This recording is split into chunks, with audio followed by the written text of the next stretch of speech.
আমাদের মাননীয় প্রধানমন্ত্রী যিনি আছেন, আমি একজন সংসদ সদস্য হিসাবে, তিনি আমাদের সংসদের নেতা, তার একজন সদস্য হিসাবে এটা যেহেতু রেকর্ড হচ্ছে তার কানে যাবে।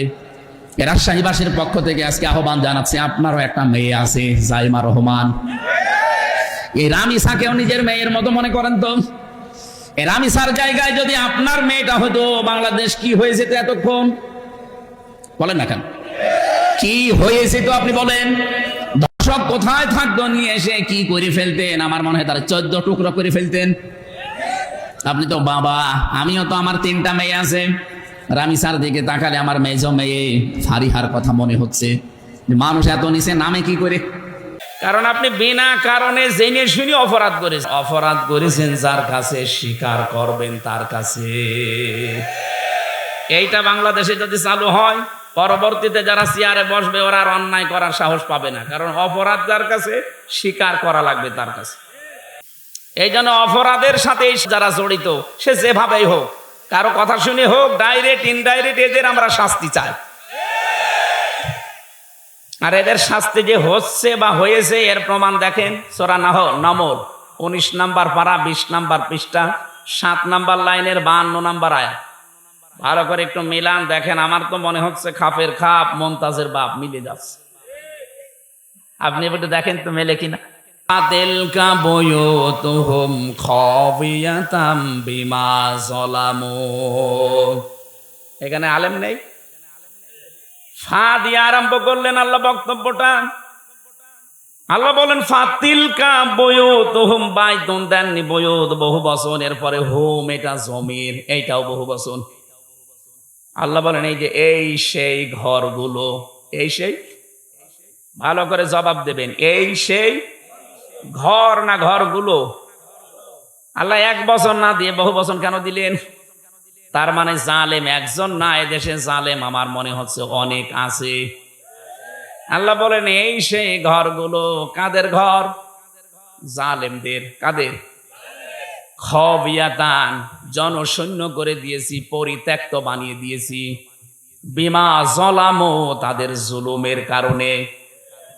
এই আয়াতটা যে কত বাস্তব এবং সত্য, এটা 2024-এর 5 আগস্টের বিকাল 5টায় আমি দেখে ফেলছি।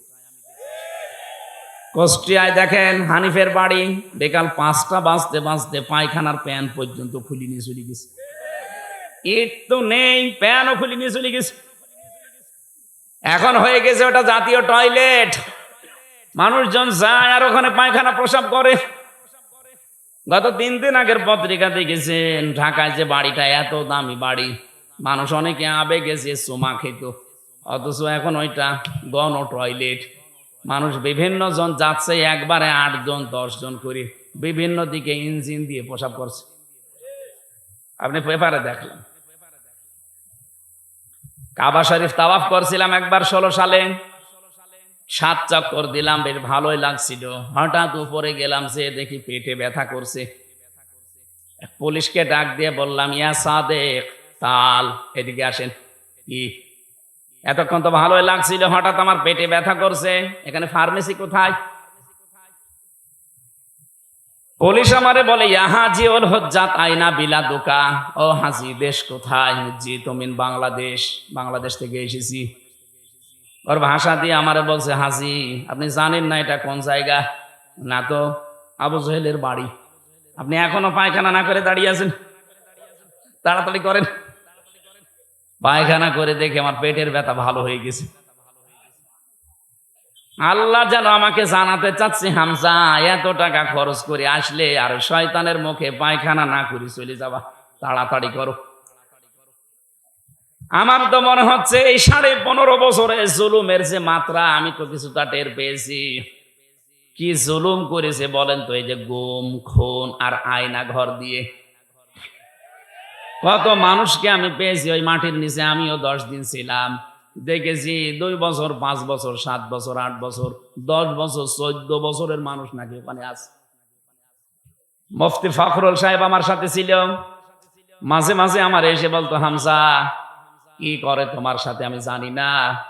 তো আবার আমার এই যে পায়ের ভেতর দিয়ে এভাবে হাত দিয়েছে, এইভাবে সামনে যে লোহার ব্যারিকেড দেওয়া আছে ওর সাথে হাত হ্যান্ডকাপ দিয়ে আটকিয়ে দিয়েছে। আবার টান দিলে কেটে যায়, খুব ধার ওইটাই। নড়াচড়াও করতে পারি না, 24 ঘন্টা এভাবে 1-2 মিনিট না, বছরের পর বছর আমি এভাবে বসে আছি। এই যে শুয়ে থাকা, এটা যে কত বড় নিয়ামত এখন আমি টের পাচ্ছি। 1.5 থেকে 2 মিনিট মাত্র সময় দিত টয়লেট করার জন্য। সকালে কয়েকটা পচা ছোলা দিত, দুপুর বেলায় 1 মুঠ ভাত দিত, তাও মনে হচ্ছে কেউ মাখিয়ে দিয়েছে। এত বড় বড় নখ হয়ে গেছে কারো কারো, চুল দাড়ি গোপ দেখলে মনে হচ্ছে জঙ্গল থেকে বেরিয়ে আসতেছে। এত কঠিন পরিস্থিতি, আমি তো তাও কঠিন জায়গায় ছিলাম না, আমি তো নর্মাল জায়গায়। শুনেছি এর চাইতেও ভয়ঙ্কর জায়গা ওর ভেতরে আরো আছে, বিশাল সুড়ঙ্গ করে, তাও তো এটা ডিবি অফিসে। আর যেটা মিলিটারিরা চালায়, যেটা আর্মিরা, ওটা আরো কঠিন। ওখানে কেউ 8 বছর 10 বছর 14 বছর পড়ে আছে, কেউ দুনিয়ায় জানেই না। এই নখ দিয়ে দেওয়ালের সাথে খসিয়ে খসিয়ে লিখে রাখে কাটা কাটা অক্ষরে যে ভাই, কেউ যদি বাইরে যেতে পারেন এই নাম্বারটা জানাবেন যে আমি বেঁচে আছি।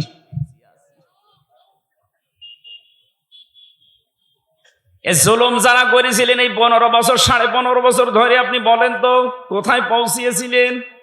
এখনো পর্যন্ত অনেক জালেম দেখছি, জালেমদের সাফাই গায়ে যে কি করেছে যে তার পালিয়ে যাওয়া লাগলো। শয়তান, তোমার সাথে তো হয়নি, তুমি টের পাচ্ছ না। তোমার বাবার সাথে যদি এটা হয়তো তুমি টের পাইছ। কত মানুষ 15 বছর ঘরে থাকতে পারে নাই, গাছতলায় বাঁশতলায় ধানের খেতে আখের খেতে সময় কাটিয়েছে। এক কথা বলছেন না কেন? কিচ্ছু জানে না, ভালো মানুষ ঘরে ঘুমিয়ে আছে, ঘুম থেকে উঠে দেখছে হাজত খানায়। কি গো, তুই গাছ কেটেছিস কখন? স্বপ্নে।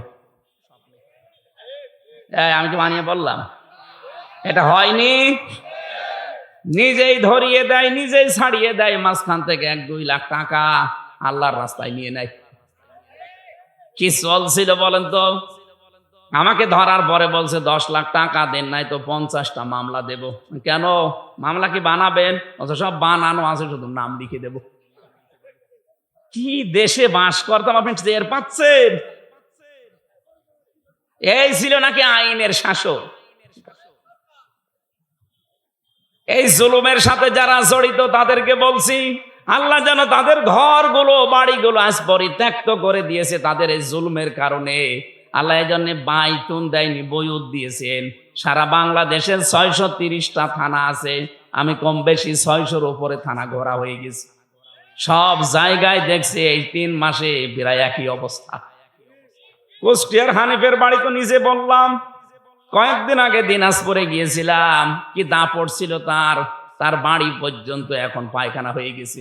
ভূত জিনও যায় না, ভয় না গেলে আবার প্রসাব করে কিনা।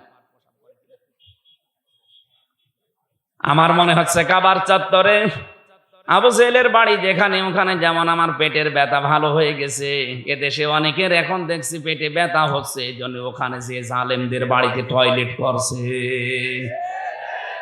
তাহলে এখানে আমাদের শিক্ষা কি?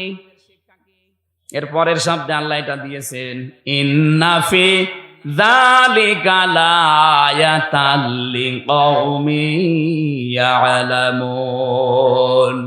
রব্বুল আলামিন বলেন এখানে লামে তাকিদ আছে, যারা আরবি জানে তাদেরকে জিজ্ঞাসা করেন কত কঠিন শব্দ এটা। ইন্না ফি যালিকা লাআয়াতান, অবশ্যই এর ভেতরে শিক্ষা আছে, নিদর্শন আছে। কাদের জন্য? লিকাউমি ইয়ালামুন, যারা জ্ঞানী মানুষ। তাহলে আমাদের এখান থেকে নেওয়া লাগবে আজকে, আগামীতে যারা যাবে তারা যেন জালেম না হয়। যদি জালেম হয় তাদের বাড়ি ঘরও কিন্তু এরকম ওজাড় গৃহ হয়ে যাবে। এজন্য যারা যাবেন আমরা নিষেধ করছি না, যে যাবেন যান, কিন্তু জুলুম করবেন না। জালেমদের 15 বছরের শিকড় যদি আল্লাহ কেটে দিতে পারে, আপনি তো এখনো জানিনি, এখনই অনেকে জুলুম আরম্ভ করেছে। 5 তারিখের পর থেকে দেখতে পাচ্ছি অনেকে এখনো বিভিন্ন জিনিসে হাত মারছে।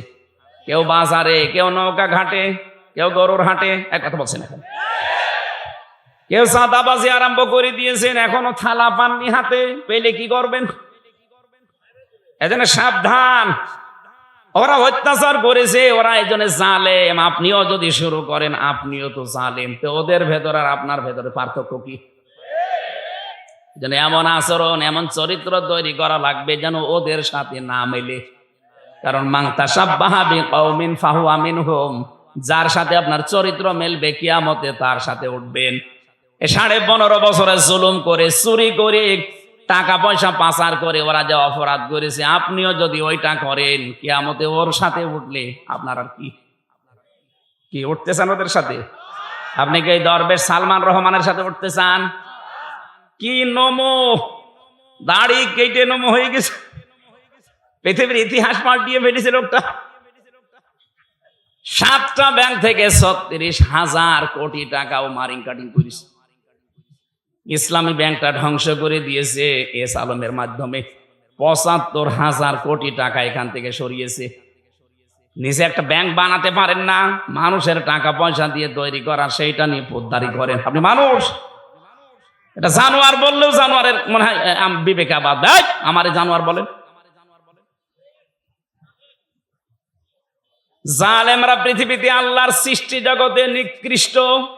ইন্না শাররাদ দাওয়াবি ইনদাল্লাহিস সাম্মুল বুকুমুল্লাযীনা লা ইয়াকিলুন। সূরা আনফাল 9 নম্বর পারা 18 নম্বর পৃষ্ঠার এটা 11 নম্বর লাইনের 22 নম্বর আয়াত। এটা তাফসীরে ইবনে কাসিরে আছে। আল্লাহ পাক বলেন পৃথিবীতে সব চাইতে ঘৃণিত আমার কাছে সৃষ্টি জগতে ওই লোকটা যে তার বিবেককে কাজে লাগায় না। কি কথা বলেন না কেন? দেখবেন একটার সাথে একটা পর লেগে যায়, মোলায়েম সফট কমল হয়ে যায়। এটা শুধু লেগে যায় না, এভাবে ডাউন করার পরে ফল করে দেয়। আল্লাহ কোরআনে কারিমে উদাহরণটা সূরা বানি ইসরাইলের 23 নম্বর আয়াতে দিয়েছেন, ওয়াখফিজ লাহুমা জানাহাদ-দুল্লি মিনার রাহমা। হে দুনিয়ার মানুষ, যারা সন্তান হয়ে গেছো তারা তোমার মা বাবার কাছে এভাবে হাতটা বিছিয়ে দাও। এখানে আল্লাহ যদিও জানাহন দিয়েছেন ডানা, আমাদের পৃথিবীতে কোনো মানুষের ডানা হয় না, হয় আমাদের হয় হাত। হাতের আরবি শব্দ ডানা না, হাতের আরবি শব্দ জানাহন না, হাতের আরবি শব্দ ইয়াদুন, আদুদা, আইন দোয়া দাল। আল্লাহ আদুদাও দেয়নি, ইয়াদুনও দেয়নি, দিয়েছে জানাহন। কেন? আমাদের তো ডানা নেই, ডানা হয় পাখির। কার? পাখির ডানা হাওলাত করে আল্লাহ আমাদের লাগিয়ে দিলেন কেন? কারণ পাখির যে ডানা এর ভেতরে নরম কিছু পাওয়া যায়। এই যে পরগুলো পাবেন পালক, এত সফট, এত কোমল, এত মোলায়েম, একটার সাথে আর একটা লাগবে। এর নিচে যখন বাচ্চারা আশ্রয় নেবে, এই পলকের নিচে দেখবেন ছোট ছোট কুয়াগুলো আছে, এত নরম। এটা একটার সাথে আর একটা লাগার কারণে নিচ দিয়ে যেগুলো ঝরে যায়, ওই বাচ্চাগুলো নিচে যাওয়ার পরে ওদের মাথায়, ওদের চোখে, বিভিন্ন জায়গায় যখন লাগে একটা আলাদা শান্তি। ওই সময় তারা কিচির মিচির করে। ওইটার বাংলা শব্দ হচ্ছে অনির্বচন সুখ।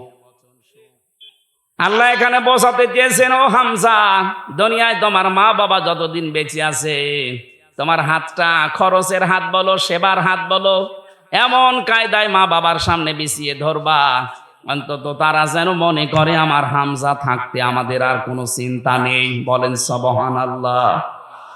নওগাঁবাসী বিবেক দিয়ে বলেন তো, আমাদের মা বাবা কি আমাদের উপরে ভরসা করতে পারছে? না। আজ অধিকাংশ মা বাবা সন্তানের উপরে ভরসা করতে পারে না। মনে করে সন্তান বিয়ে দিলে আমাকে পর করে দেবে, হয় আমাকে আলাদা করে দেবে, নাই বৃদ্ধাশ্রমে দিয়ে দেবে। কথা বলেন না কেন? এটা মনে করার কারণ হচ্ছে আজ অধিকাংশ পরিবারের সন্তানও কিন্তু চায় না যে মা বাবাকে আমি আলাদা করে দেই, বৃদ্ধাশ্রমে রেখে আসি, বাড়ি থেকে তাড়িয়ে দেই না।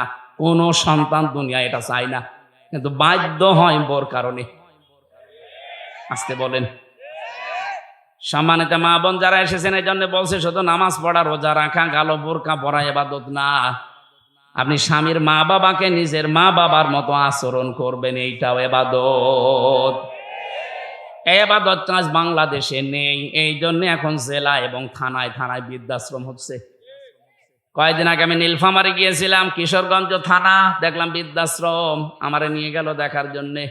এই কোলে 20 জন, এই কোলে 20 জন মার বাবা বসে আছে, মুরব্বী।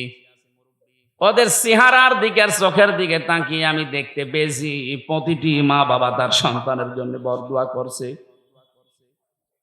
অথচ তাদের আমার মতো ছেলে মেয়ে আছে। কথা বলেন না কেন?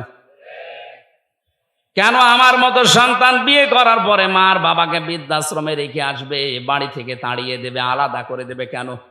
অথচ আমার পেছনে সবচেয়ে বেশি শ্রম দিয়েছে একেবারে 25-30 বছর পর্যন্ত একাধারে বিনা লাভে আমার মার বাবা।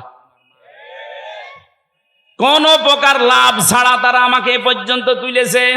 আর বানানো গাছ পেয়ে এখন আপনি একেবারে পর করে দিলেন, ডিলেট করে দিতে চান। নিজের মা বাবা যদি হয়তো আপনি ডিলেট করতেন। এজন্য মেয়েরা যারা এসেছেন পুত্রবধূ, তাদেরকে বলছি, জীবনও আপনি স্বামীর মন পাবেন না। সত্যি কথা বলছি আমি স্বামী হিসাবে, জীবনও আপনি স্বামীর মন পাবেন না যদি স্বামীর মা বাবার সাথে খারাপ আচরণ করেন, তাদের ব্যবহারটা ঠিক না করেন, তাদের যে যত্ন করার দরকার, তাদের যে খরচ করা দরকার, এটা যদি না করেন, হয়তো স্বামী উপরে উপরে তার সন্তানের কারণে, তার সংসারের কারণে ভালোবাসবে, কিন্তু ভেতরে ভেতরে বলবে আল্লাহ এ যেন মরে যায়, আর একটা বিয়ে করবো। হাদিস, নবীজি বলেন, কোন স্ত্রী যদি চায় আমার স্বামী বেশি দিন বেঁচে থাক, আমার স্বামীর হায়াত বেড়ে যাক, তার সন্তান, তার সম্মান, তার প্রভাব প্রতিপত্তি, অর্থনীতি এগুলো আরো বেড়ে যাক, নবীজি বলেন ওই স্ত্রী যেন বারবার তাকিদ দেয়, স্বামী তুমি যাই করো রক্তের সম্পর্কগুলো ঠিক রাখো।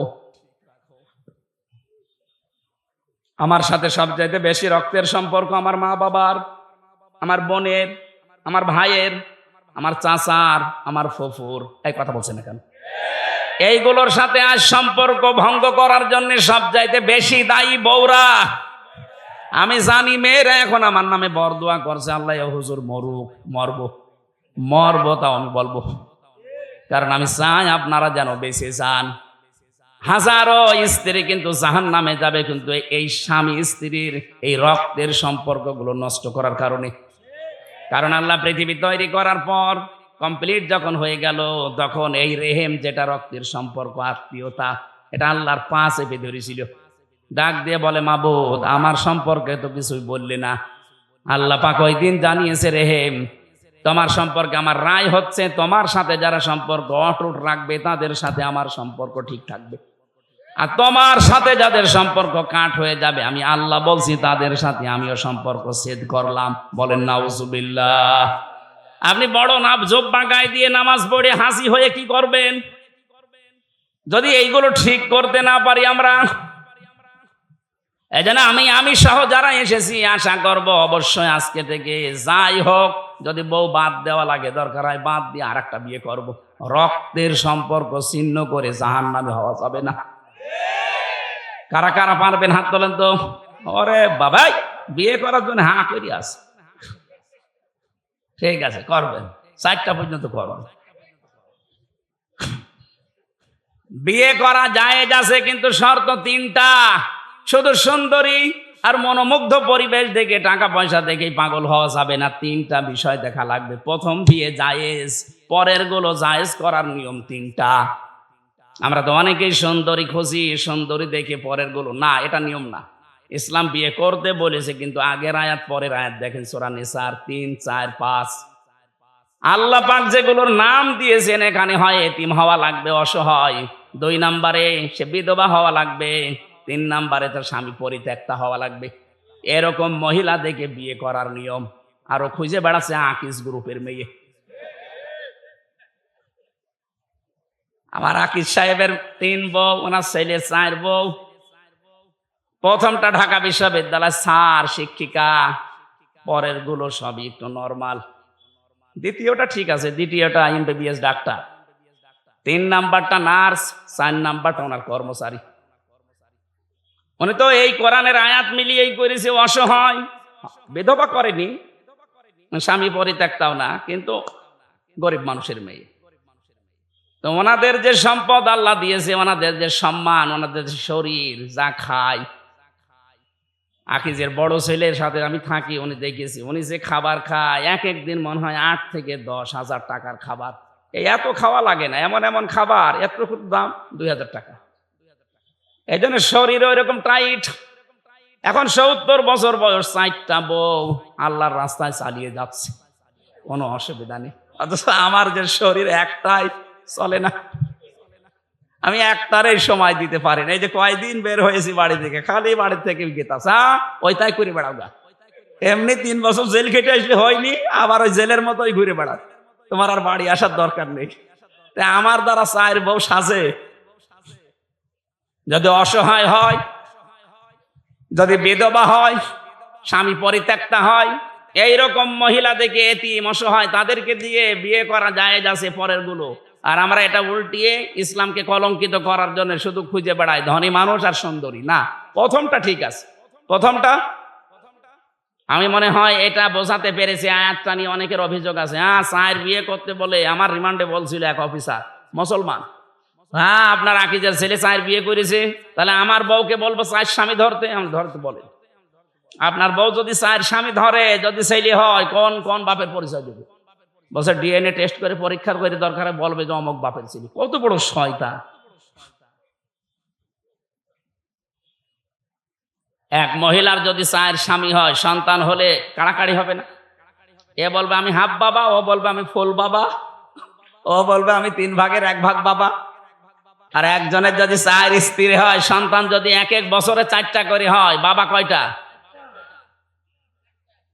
তো বিয়ের ক্ষেত্রে এই নিয়মটা, যাদের ইনসাফ করার মতো যোগ্যতা নেই, এই মানুষগুলোর আর না করাই ভালো। একটা নিয়েই সন্তুষ্ট থাকা দরকার। এই আয়াতের শেষের দিকে এটা আছে, অহেদা, যদি না পারো ইনসাফ করতে, একটা নিয়েই সন্তুষ্ট থাকো। আল্লাহ এই বিধানটা তো খেলা করার জন্য দেয়নি, আমরা উল্টা দিকে নিয়ে গেছি। আমরা সুন্দরী আর মুখমণ্ডল অথবা টাকা পয়সা এগুলো খুঁজতে চাই। অথচ প্রথমটা বিয়ে করার পরে পরের গুলো কয়টা শর্ত বললাম? হয় বিধবা হওয়া লাগবে, অথবা স্বামী পরিত্যক্ত হওয়া লাগবে, মানে স্বামী মরে গেছে, স্বামী ছেড়ে দিয়েছে, অথবা এতিম অসহায় মিসকিন। এইরকম মানুষগুলোকে দেখে আপনি সমাজে যেন বিশৃঙ্খলা বা জেনা ছড়িয়ে না পড়ে, এই জন্য আপনাকে আশ্রয় দেওয়ার জন্য বিয়ে করার নিয়ম। আমি যেটা বলছিলাম, সম্মানিত মা বোনেরা, আপনাদেরকে আমি অনেক ভালোবাসি, চাই আপনি বেঁচে যান। এই জন্য আগামী থেকে দুনিয়া যেহেতু থাকার জায়গা না, আপনিও যাবেন, আমিও চলে যাব। 100 বছর পরে এখানে যারা আছি একজনও থাকবো না। কথা বলেন না কেন? বলেন তো, 100 বছর পরে যদি কেউ এই নওগাঁর, এই যে কি কান্দি যেন দেখলাম, এই গ্রামে এসে যদি বলে এই বাড়ি আমার, ওখানে যারা বসবাস করবে, সত্যি করে বলেন আপনাকে উঠতে দেবে? 100 বছর পরে আপনি ঘুরে এসে দেখেন, আপনাকে উঠতে দেবে না। বলবে কে আপনি? আপনি যদি বলেন এই বাড়ি আমি বানিয়েছিলাম 2 তলা, বলবে ইয়া কি মারেন, থাকার জায়গা হচ্ছে না বলে ভণ্ডামি করেন। যান মসজিদের বারান্দায় রাত্রে গিয়ে থাকেন, সকালে ফুটে পড়েন। এইটা দুনিয়া, এটা কি? এইটুকুর জন্য আপনি কার অধিকার নষ্ট করছেন হিসাব করেন। আপনি তো বাবার অধিকার নষ্ট করবেন না, মায়ের অধিকার, স্ত্রীর অধিকার, সন্তানের হক আদায় করবেন। এই কারণে যেন এইটা দিয়ে আখেরাত তৈরি হয়। আমাদের আসল টার্গেট কি? আখেরাত। বলেন বলেন। আল্লাহ রাব্বুল আলামিন বলেন এই যে জবাব দেওয়া লাগবে, হিসাব দেওয়া লাগবে, এটা যারা অস্বীকার করেছিল এই মানুষগুলোকে এই সীমা লঙ্ঘনের কারণে এমন পর্যায়ে আমি পৌঁছিয়েছি। আপনি তাকান, বিচারের যে সিস্টেম আমি তুলে এনেছিলাম কোরআন দিয়ে, প্রথমে আল্লাহ বিচার সাজাবে আপনাকে দিয়ে একা একা। অকুল্লুহুম আতিহি ইয়াউমাল কিয়ামাতি ফারদা। কিয়ামতের সর্বপ্রথম আল্লাহ বিচারের রায় দেবে আপনাকে একা ডাক দিয়ে। কয়জন করে? দ্বিতীয় নম্বরে ডাকবে হচ্ছে ইয়াউমা নাদউ কুল্লা উনাসিম বিইমামিহিম, আপনার নেতার সাথে ডাকবে। 3 নম্বরে এবার সবার সামনে ডাকবে। ওই যে বিচার ব্যবস্থায় বললাম আল্লাহ কোনো অবিচার করেন না, ন্যায় বিচার করলে কেউ বাঁচবে না, জান্নাতে যেতে পারবে না। যদি উনি মাফ করে দেয়, এইটাই পদ্ধতি। এই পদ্ধতিটা তাফসিরে পড়েছি। আল্লাহ যদি আমাকে মাফ করতে চায়, ঘিরে ফেলবেন ময়দানে মাহশারে, একটা কুদরতি চাদর দিয়ে সবার চক্ষু থেকে আড়াল করে আমাকে ঘিরে ফেলবেন। ডাক দিয়ে বলবে এটা করেছিলি, এইটা করেছিলি, সবগুলো আমার চোখের সামনে ভিডিও ক্লিপ আকারে উনি দেখাবে, বলবে এই যে দেখ এটা করেছিলি। অস্বীকার করার কিচ্ছু নেই। বাধ্য হয়ে মাথা নিচু করে বলা লাগবে, আল্লাহ আমার ভুল হয়ে গেছে।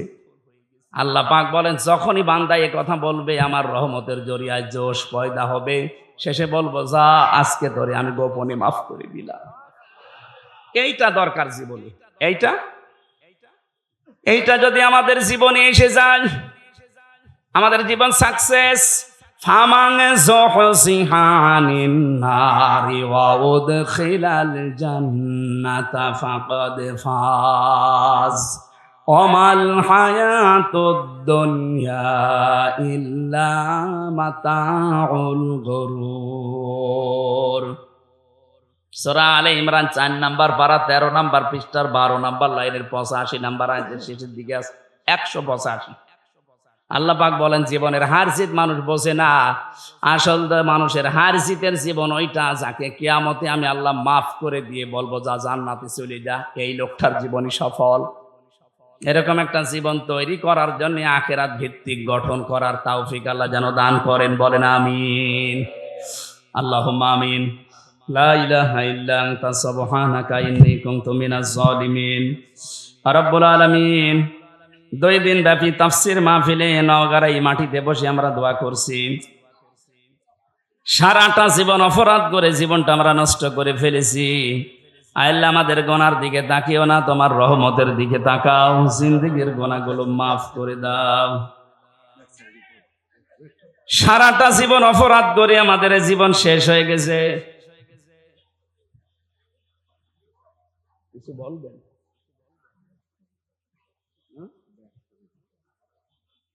আগের থেকে একটা কিছু লিখে দিতে পারলেন না? একবার ব্যাগ ছেড়েছে আর ফাড়া যাবে না, মানুষ বিরক্ত হয়ে যাবে। খালি কালেকশন করলে তো আপনি মাহফিল এভাবে আর দেবেন না। হ্যাঁ, ব্যাগ একবার দিল না, মজ্জেব ভাই দেবে, আবার কয়বার দেবে মানুষ? যাদের সামর্থ্য আছে যাওয়ার সময় ড্রাম দেবেন, দিয়ে যাবে। লা ইলাহা ইল্লা আনতা সুবহানাকা ইন্নী কুনতু মিনাজ জালিমিন। আল্লাহ তাআলা এই আঞ্জাম দিয়েছে যারা এই বিশাল আয়োজনে, এদের অর্থনৈতিক যে অভাব আছে দূর করে দাও। কিয়ামতে জবাবদিহিতা তৈরি করা লাগবে এরকম আচরণ, এরকম পরিবেশ আমাদের জীবনে এনে দাও রব্বুল আলামিন। মা বাপ যাদের নেই কবরে আছে এদেরকে ক্ষমা করো। কত মানুষ আমরা হাত তুলেছি, আমাদের অনেকের আপনজন হারিয়ে গেছে, আমরাও একদিন হয়তো হারিয়ে যাব। এভাবে আমাদের সন্তানেরা আমাদের জন্য দোয়া করবে রব্বুল আলামিন, তাদের দোয়াগুলো আমাদের পাথেয় বানিয়ে দিও আল্লাহ। প্রশাসনের যে ভাইগুলো এসেছে কবুল করো। এই মাহফিলের সম্মানিত সভাপতি একজন হাজী মানুষ, তাকে কঞ্জ কবুল করে নাও।